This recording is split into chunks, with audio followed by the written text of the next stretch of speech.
Olá, ouvintes do podcast. Eu sou a Daniela Abreu e trago para vocês mais uma coletânea de relatos. A sombra na parede. Segundo a minha mãe, eu possuo um certo grau de mediunidade. Já houve várias ocasiões onde coisas inexplicáveis aconteceram comigo. Desde prever acontecimentos terríveis, ver, ouvir e sentir presenças, dentre outras coisas. Mas esse caso em particular foi o mais próximo de ter entrado em contato com o sobrenatural. Atualmente tenho 20 anos e na época eu tinha 14 e estava acordado a madrugada inteira por conta de uma crise de ansiedade, devido a um evento que aconteceria na minha cidade e eu iria com todo o meu grupo de amigos e eu estava muito animado para ir, tão animado que não consegui dormir. Às 4 da manhã, o sol invadiu o meu quarto e como eu sabia que não iria conseguir tirar um cochilo ou dormir um pouco, decidi assistir TV. Me levantei e caminhei até o móvel onde o controle estava localizado. Liguei a TV e voltei a deitar na cama. Só um adendo aqui na história, a pessoa que enviou esse relato mora no litoral do Nordeste. Em determinada época do ano, às 4 da manhã já tem sol. Nesse momento, a luz do sol clareou completamente meu quarto e uma sombra surgiu na parede. Percebi quase que imediatamente. Pensei que fosse a sombra do meu pai, que poderia estar parado na porta do meu quarto e a luz da sala fez com que a sombra dele fosse para a parede. Mas daí me questionei. Se é meu pai, por que ele não falou nada ou não entrou no meu quarto ainda? Olhei para a porta do meu quarto que dá visão plena da sala e lá estavam meu pai e minha mãe deitados no chão da sala dormindo. Nesse momento meu corpo gelou e eu voltei a encarar a sombra. Ela parecia se mover, flutuar para ser mais exato. Ela parecia estar prestando bastante atenção em mim, como se analisasse cada movimento meu. Graças aos muitos anos lendo creepypastas, eu pensei em perguntar se aquela figura queria algo, ou se eu poderia ajudá-la, mas quando eu tive coragem de abrir a boca para perguntar, a sombra começou a sumir e tive a impressão de que por alguns instantes ela acenou para mim como se dissesse adeus. A sombra era alta e usava um chapéu de vaqueiro. Eu não fazia ideia de quem poderia ser aquela pessoa, mas tinha a sensação de que era meu avô por parte de pai, que nunca cheguei a conhecer. Acho que ele veio me visitar para me conhecer. Depois desse acontecido, às vezes eu ainda escuto barulho de ossos quebrando, vejo vultos ou figuras estranhas em casa de madrugada, mas nunca vi a sombra do meu avô novamente. Ela veio me acalmar. Houve uma grande perda na família uma vez. Um primo meu, que eu considerava um irmão, acabou tirando a própria vida. Eu nunca entendi o porquê dele ter feito isso, e durante alguns meses eu me senti culpado e achava que poderia ter evitado isso. Durante anos após esse ocorrido, minha personalidade mudou completamente e eu nunca havia superado a morte dele. Nunca me pareceu real e eu não consegui esquecê-lo. Certa vez em que eu havia passado grande parte da noite chorando de forma descontrolada por conta de uma série de outros problemas e também por conta da saudade que eu sentia do meu primo, eu caí no sono por exaustão de tanto que eu havia chorado. Tive um sonho lúcido no qual eu estava na minha escola durante uma festa de São João. Lembro-me de sentir cheiro das comidas da festa e também de ouvir músicas típicas da época. E tudo parecia muito real. Meus amigos da época estavam no sonho e brinquei com eles por um tempo, até que uma garota alta de vestido florido, cabelos negros, pele bronzeada e olhos castanhos claros veio falar comigo. E ela disse: "Olá, Miguel, eu posso falar com você?" Lembro do som dos meus amigos rindo e se afastando, enquanto diziam que eu estava namorando e não havia contado nada para eles. E então eu segui a garota para um local mais isolado da festa, onde ela me abraçou, e foi o abraço mais caloroso e confortável que já recebi na vida. Ela segurou meu rosto com as 2 mãos após o abraço e olhou nos meus olhos e disse: "Sei que as coisas estão difíceis agora e sei que você sente muita falta dele, mas vai ficar tudo bem, tá bom?" Nesse momento meus olhos se encheram de lágrimas. A voz dela era suave e calma, trazia uma paz indescritível para mim.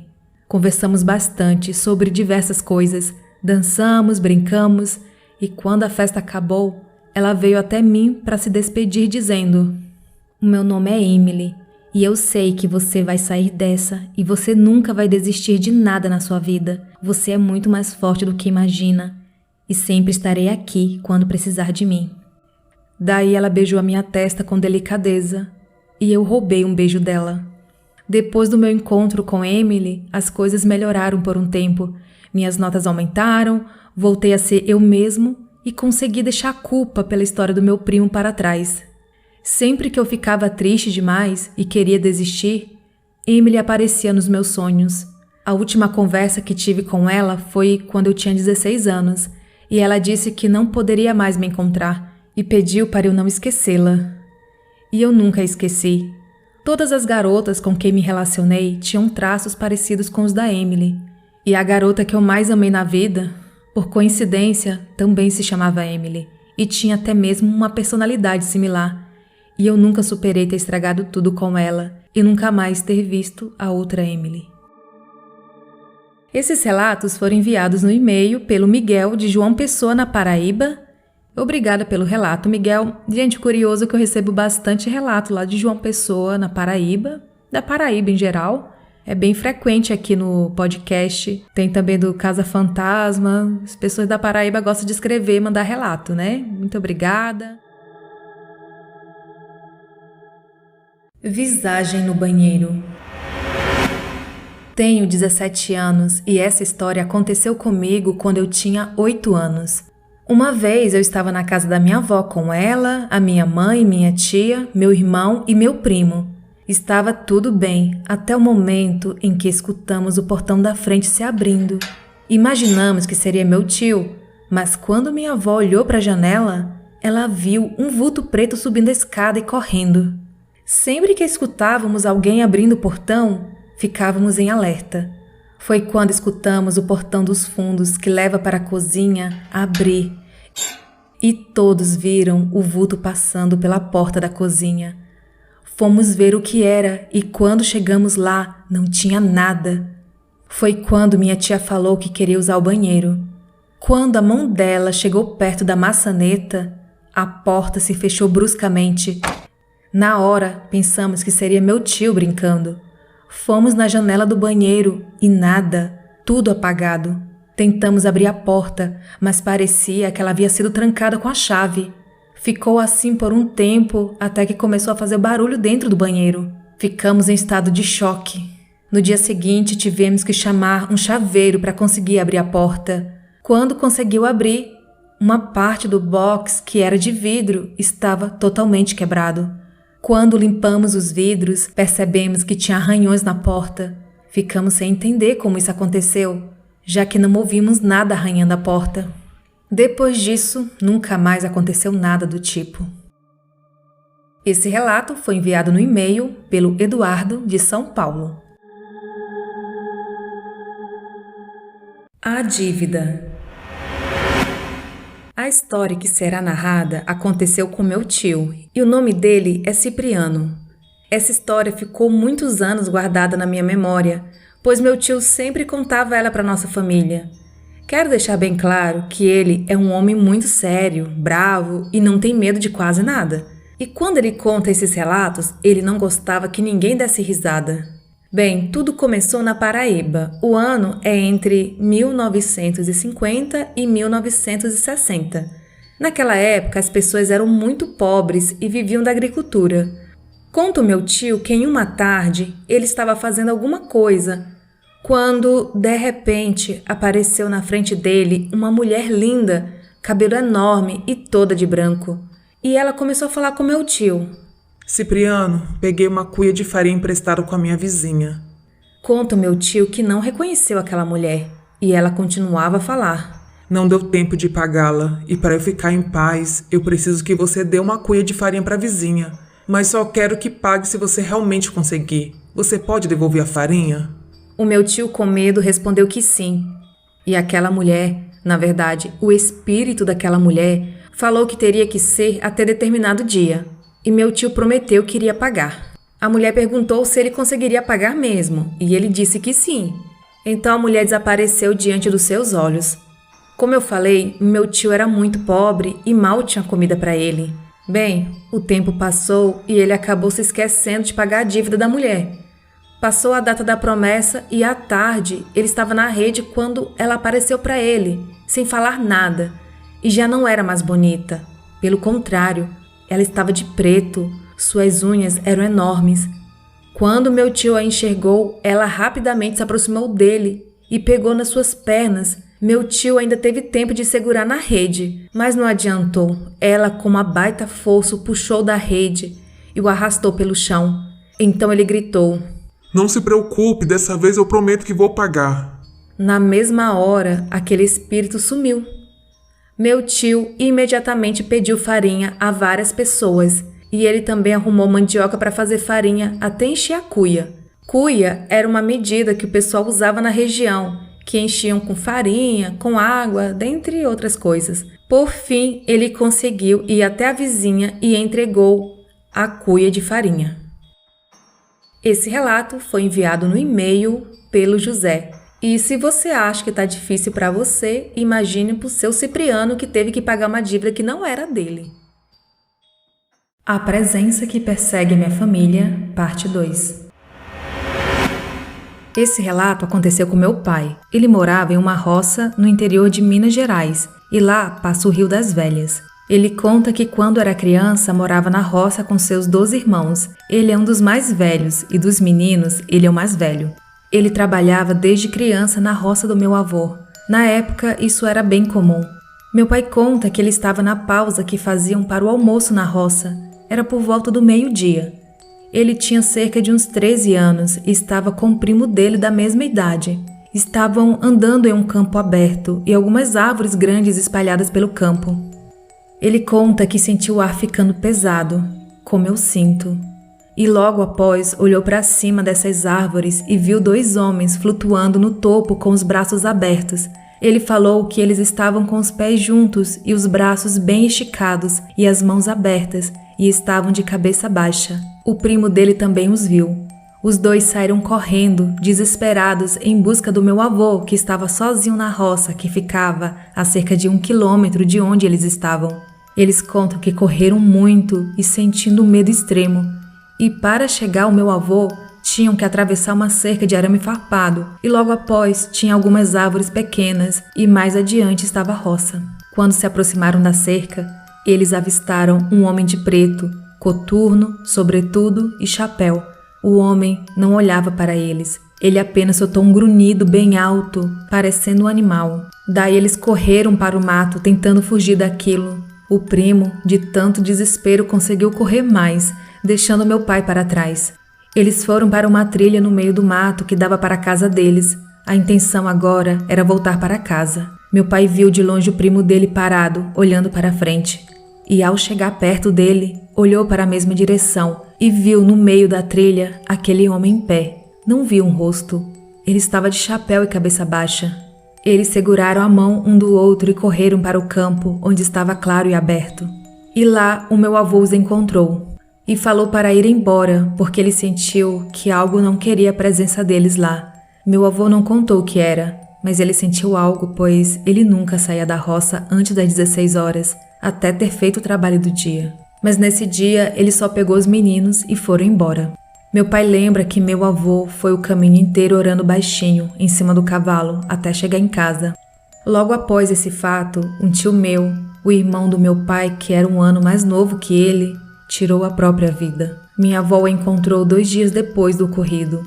Esse tio era mais que um irmão do meu pai. Eles eram melhores amigos.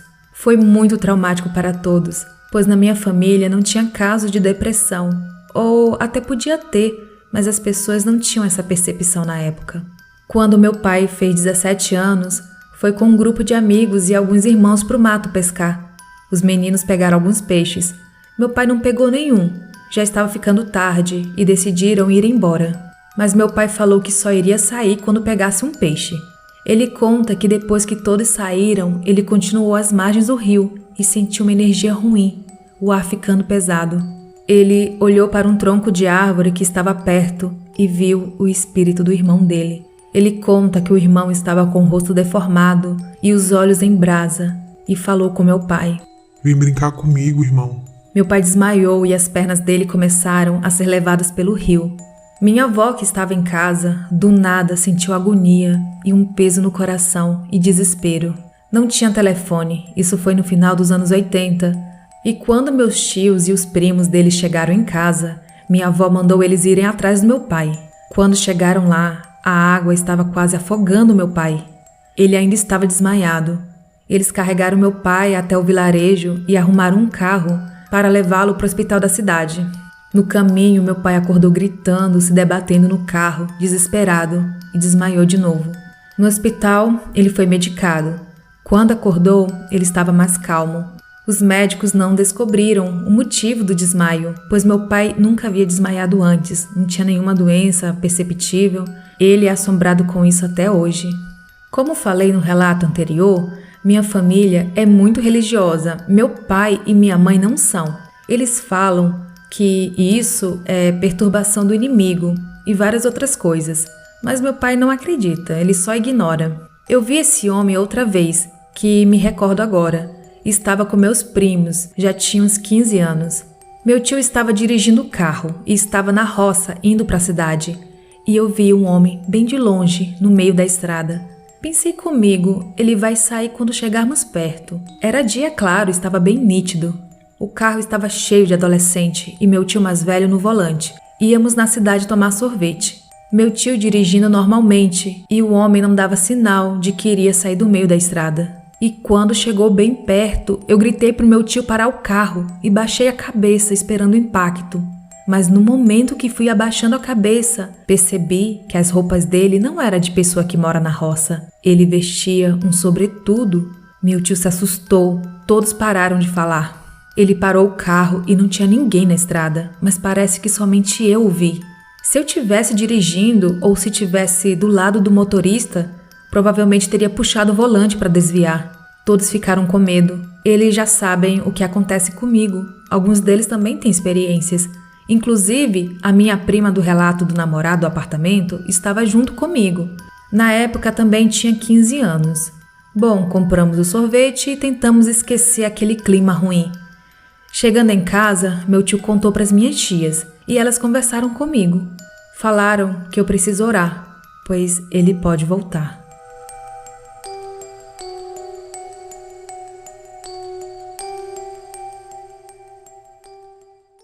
Pessoal, vou contar para vocês um relato que foi enviado pelo Jean lá no Telegram. É uma história triste, tem descrição de violência, então fica aí o alerta para pessoas mais sensíveis. É sobre um feminicídio, mas o foco do relato será como um acontecimento tão brutal mexe com uma família, aguça a intuição, a premonição. Falarei aqui sobre isso, em como essa ligação familiar é forte, a ponto de podermos sentir algo de ruim acontecendo com um ente querido, por essa conexão de sangue e de alma. Esse fato aconteceu com a tia do ouvinte. O nome fictício dela será Sandra, e aconteceu na cidade de Dourados, Mato Grosso do Sul. Bom, a Sandra, ela teve uma vida bem difícil. Se separou do marido ainda bem jovem, teve filhos, e dedicou boa parte da sua vida à criação dos 3 filhos, que hoje já são adultos. E a Sandra ralava muito, ela ganhava a vida como diarista, doméstica, sempre em prol do bem-estar dos filhos. Depois, com o tempo, os filhos já crescidos e ela já com seus 48 anos de idade, mais ou menos, ela se permitiu viver a vida dela como mulher. Então ela se permitiu sair, se divertir, conhecer pessoas. E uma característica bem marcante da Sandra era a alegria. Ela era uma pessoa muito animada. Ela contagiava os outros com alegria. Daí, nessa fase em que ela curtia a vida, ela conheceu um indivíduo que, a princípio, parecia ser bem bacana. E ele foi bem recebido pela família dela, exceto pela mãe, a avó do ouvinte. Vou chamá-la aqui de Dona Maria. A Dona Maria, ela é bem religiosa e ela sentia que tinha algo de errado com ele. Ela não se agradava dele, aquele pressentimento de mãe, sabe? Que ela nem sabia explicar o motivo, mas que ela sentia. Não demorou muito, todos puderam ver que Dona Maria estava certa, pois logo esse indivíduo mostrou a verdadeira face. que sabemos que uma máscara não fica por muito tempo, ela acaba caindo, um dia ela cai. Toda a família percebeu que algo estava errado, a princípio porque a Sandra mudou muito o seu jeito de ser. Ela se tornou uma pessoa calada, introvertida. Acredito que tudo de ruim ela guardava para si, ela não desabafava com a família. As coisas foram só piorando com o passar do tempo. O indivíduo era muito ciumento, possessivo, aquele tipo que a gente já sabe como é que é. E só quem vive uma situação assim sabe como sair disso pode não ser tão fácil como pensamos. Envolve muitas questões, como medo do marido ou namorado fazer algo mal para a família, por ameaças já feitas. Enquanto a Sandra passava por tudo isso calada, Dona Maria era atormentada por sonhos ruins e mau pressentimentos, e isso se tornou muito frequente. Ela sabia que isso era um aviso de que algo ruim iria acontecer. Depois de um tempo, todos já sabiam que a Sandra era ameaçada. Ele ameaçava os netos dela, além das agressões físicas que ela sofria. O ouvinte conta que, apesar de saberem disso, que esperavam que o pior fosse acontecer. Esse relacionamento da Sandra durou mais ou menos 1 ano e meio. Uma semana antes da tragédia, a família foi sendo avisada por pressentimentos, premonições, conforme contarei adiante. Bom, o crime aconteceu no domingo. 2 dias antes, na sexta-feira, a mãe do ouvinte foi visitar a Sandra e disse que foi muito legal, disse que há tempos eles não se reuniam, fizeram um jantar, foi muito divertido. Puderam reviver um pouco daqueles velhos tempos. Em um momento, a Sandra chamou a irmã num canto, olhou nos olhos dela e falou que a situação estava bem difícil e que não ficaria muito tempo na Terra. Não se sabe se ele tinha feito uma ameaça mais severa para ela falar isso ou se também a Sandra estava sentindo, se ela sentia que isso fosse acontecer, aquela intuição. Bom, nessa sexta-feira, o ouvinte ele estava em sua casa com a esposa e a filha. Se foram dormir, eles dormem no mesmo quarto. Ele conta que sentia algo diferente, ele não sabe explicar, mas aquela sensação diferente. E por volta das 2h40 da madrugada, ele acordou com a filha gritando e chorando. Aí ele abriu os olhos e viu que a filha estava sentada bem ereta na cama. Ele estava deitado na cama e viu a filha sentada de costas. E diz que ela apontava para a parede e dizia: Papai, tem um homem de olho vermelho no canto da parede. A princípio, o Jean pensou tratar-se de um sonho. A filha tinha 4 anos na época. E isso é um pouco normal nessa idade, ter esses pesadelos. Daí ele pediu para a filha deitar e voltar a dormir, que não era nada. E ela insistia: Papai, tem um homem de olho vermelho no canto da parede, perto da cortina. E continuava chorando. Daí ele acendeu a luz do abajur e viu que a filha, mesmo no escuro, ela apontava em direção ao canto da parede, como se realmente estivesse vendo aquilo. Mas ela estava de olho fechado, ela estava dormindo e apontava sim, ela não apontava para frente, ela apontava para o canto mesmo. Então, parecia que ela estava vendo mesmo, tendo aquela visão e apontava para o canto certo no sonho, enfim, com aquela visão espiritual. E presenciar isso deixou ele bem assustado. Mesmo assustado, ele acalentou a filha e ela voltou a dormir. Depois disso, ele também voltou a dormir. E por volta das 3h30 da madrugada, ele teve um pesadelo. E foi assim. Estavam na casa do pai dele, reunidos, ele e outras pessoas, e sem explicação, de um lugar bem escuro, de repente saía um homem armado e que atirava em todo mundo. E aquela correria, as pessoas corriam, pulavam o muro, aquele desespero. O Jean acordou nesse momento, trazendo para a realidade o desespero que ele sentiu no sonho. E foi difícil voltar a dormir, mas depois, lá pelas 4 da manhã, ele conseguiu pegar no sono. Não demorou muito e ele teve o segundo pesadelo da noite. No sonho, ele via um ambiente meio monocromático, sem muita vida. Era um campo aberto e ele avistava uma casa a uns 10 metros dali. Uma casa de madeira bem velha, com uma porta e uma janela. E na porta tinha uma mulher com um semblante bem triste. Os pés ele não conseguia ver. Ela vestia uma roupa toda esfarrapada, o cabelo desajeitado sobre o rosto e ela carregava uma criança em seu colo. E tudo isso num tom cinza de tristeza. Ele olhava fixamente para a mulher. De repente, ele viu um objeto que ele não soube descrever. Isso ficou vago no sonho. E esse objeto perfurava as pernas da mulher, o corpo dela todo, a criança. E por fim, esse objeto perfurava o rosto da mulher. Aí ele acordou assustado mais uma vez e ficou com esse sonho na cabeça o dia inteiro. Ele foi trabalhar incomodado.